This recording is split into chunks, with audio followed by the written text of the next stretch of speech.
Hello YouTube, the Kingpin of Cinema. And the QB999. And we wanted to bring a new movie review, because we haven't been doing any reviews for a while, so now's as good a time as any. We went and saw the movie Rango, Nickelodeon's newest movie, and I can't even remember the last time Nickelodeon tried to make a serious movie that was actually in theaters. It's been a while since it's been a Nickelodeon film, but we didn't see this movie once, we saw it twice. And so, if anything, that can give you the indication that, yes, we did like it. Like I said, it's one of Nickelodeon's first real movies in a long time. I think the last movie I even remember hearing about that was in theaters done by them was the Rugrats movie. Well, yeah, they had the two Rugrat films, and that stupid one where the girl could talk to animals. Oh, yeah. The Wild Thornberries? Oh, yeah. Oh, the one that ripped off freaking Dr. Dolittle? Well, whatever. Well, so, how did they do after coming out after a long time of resting? They got pretty good. Pretty damn good. Now, is Rango a great animated film? Kinda. But it is entertaining as hell? Yes.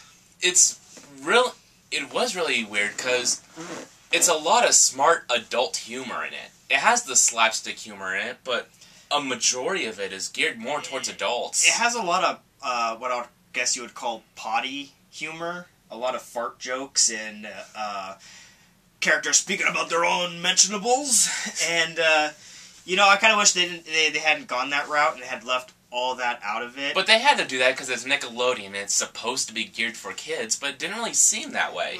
Well, considering that Pixar and, for the most part, DreamWorks don't delve into that territory. I mean, especially DreamWorks and Disney really stay away from that stuff. And then they make much better movies. Yeah. So I don't know why they had to take that route. I guess it's like, oh, this movie's going to be too dark for kids. Oh, if we put in a fart joke here, then it'll remind everyone, hey, this movie's for kids! Remember, this is Nickelodeon. Nickelodeon nowadays sucks. So... Well, as far as complaints go, I think that's really the major one I have is... It's just that kind of stuff I wish they hadn't had in there, because it's really pandering down to your audience. It's not taking them seriously. Alright. But other than that, it's pretty good. Anyway, the story follows a lizard who spent his entire life living in basically a glass cage. Voiced by Johnny Depp. When suddenly fate throws him out of the car that he's riding in, and suddenly he's wandering the desert himself. Yeah, this story is very big on the journey of the hero, kind of, or accepting one's destiny in the role that you're thrust into. For him, it was really just... It was a chance for him to start a completely new life, and he just took that chance. He created a new name for himself, a new persona. He grabbed the bull by the horns, as the saying goes. And, one of the most memorable things about this film are the characters. Because there's a lot of great characters. Every character is actually very individual. Yeah, there's, no, real stereotypical sidekick characters that annoy the hell out of you and just want to strangle, like some films, but they do a really great job, and everybody's very well written. There's no two characters that really look alike. Yeah. At all. And that kind of leads into the point of the CG work by Lucas, Industrial Light and Magic. They did a fantastic job.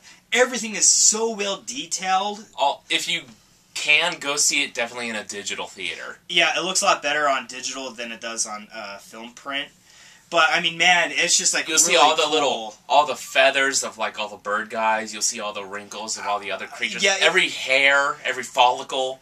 Yeah, Rango's face alone, you can see, each individual scale, and then it'll be, actual dirt and grime, and it just looks really cool. On a technical aspect, this film is awesome. As well as that, they also got the scenery right. It actually looks like it could be a Western movie. Well, they actually got some of the actual terrain, because this all takes place in Nevada, and they got a lot of that scenery perfect, because I've been to Nevada a lot, and it looks... Yeah, it looks spot on. It looks pretty spot on. And if you look at even just at the aspect of it being a Western, it was still a good movie as well. Yeah. Now, a lot of people have been complaining about the story, Now I'm one of those guys that, as long as I like the characters, I can forgive a lot about a movie. It's the same thing as Avatar. You know, it's a story you've seen before. You're not always going to get original stories. Yeah, but... yeah. People are like, this story's Chinatown, thus I hate it. And it's like, come on, you know, as long... What's the major thing that every film comes out that attempts to do? That is to entertain. If you walk out of a movie entertained, then to me it was worth it. And this was worth it. So what if it took the storyline from Chinatown and made references to dozens of other movies? Who cares? As long as it's entertaining, it's good. That was a big thing about it, was that it had tons and tons of references in there. Oh yeah, there's so many that I couldn't catch them all, and you named off a few that I hadn't even noticed. Yeah, there were references to Up, there were references to Pirates. To several other Disney films like The Lion King, though they show that one in the preview when the guy goes, the Circle of Life. That one's the most obvious one. Yeah, I'm actually surprised that that seemed like a main focus of the movie, is how many references can we cram into here. That's another thing that a lot of people have been complaining about as well about the film. But I'm like, so what? You know, it's like pointing the finger and laughing at something. It's like, oh, you notice. And I'm like, that's fine. You know. Oh. Another aspect of the movie was, you know, we said Johnny Depp is the main voice actor for the character. Yeah, the voice acting is terrific. Even Johnny Depp. You know, I feel like he's gotten a little dry recently with constantly doing Pirates and then always working with Tim Burton. You know, I blame Tim Burton more for that than Johnny I do Depp. think, though, he branched out a little bit more on this role. But everyone else's voice acting also was really good. Oh, yeah. They even managed to get a guy to kind of portray Clint Eastwood. That's one of the big things about this film is one of the big reveals is that the Spirit of the West is like this guy who's driving around on a go-kart and he has a bunch of like movie-style awards in the back of it, and he has a metal detector, but he's dressed completely like Clint Eastwood from the Money's trilogy, the Fistful of Dollars or A Few Dollars More. And they got the guy to doing the voice of him as well. Yeah, they didn't get Clint. It's one of those times where you hear the voice and go, "Is that Clint Eastwood? Is that him?" It was pretty spot on. It was less gravelly though. Yeah. But even the character in the movie, like he talked like through one side of his mouth. Yeah, and I imagine that they probably did go to Clint Eastwood to get approval to lend his voice to it, but it was probably like, "Get off my goddamn lawn!" Pointed a gun at him as well. But it's a shame they couldn't get him, but that's fine. They got close enough, you know. They got close enough. We got the idea. It's like, oh, the Spirit of the West is Clint Eastwood. I'd buy it. He's done so many Western movies. I'd buy it. Of course, the villains in this movie also were pretty decent, too. Oh, yeah, the villains were really well done. You got the mayor, who's a paraplegic turtle. You know, he's just trying to control everything. The regular guy who's trying to move out of the Western into the modern day. I never would have thought I would have heard the phrase paraplegic turtle. But yeah, he is, and he's kind of dressed like Boss Hogg from the Dukes of Hazzard. And then the other main bad guy you have is Rattlesnake Jake. Yeah, they were really phoning that one in, but he's awesome. He's actually a really cool villain.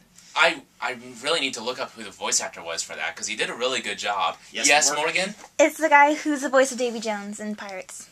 Makes sense. Yeah. Okay, I see it. Yeah, you did a really good job. You can kind of hear that talking and that elongating of words. Mm-hmm. So yeah, Rango, pretty damn good movie. Highly recommend it. Even though it's Nickelodeon, and that might turn away some people, but I don't think it's meant for adults too, mostly. You know, it's not the best animated film ever in terms of story and character, but it's good enough to be entertaining. I say check it out. And honestly, what are your other choices? Romeo and Juliet or Mars Needs Moms? And now you also got Beastly coming out. You got Red Riding Hood.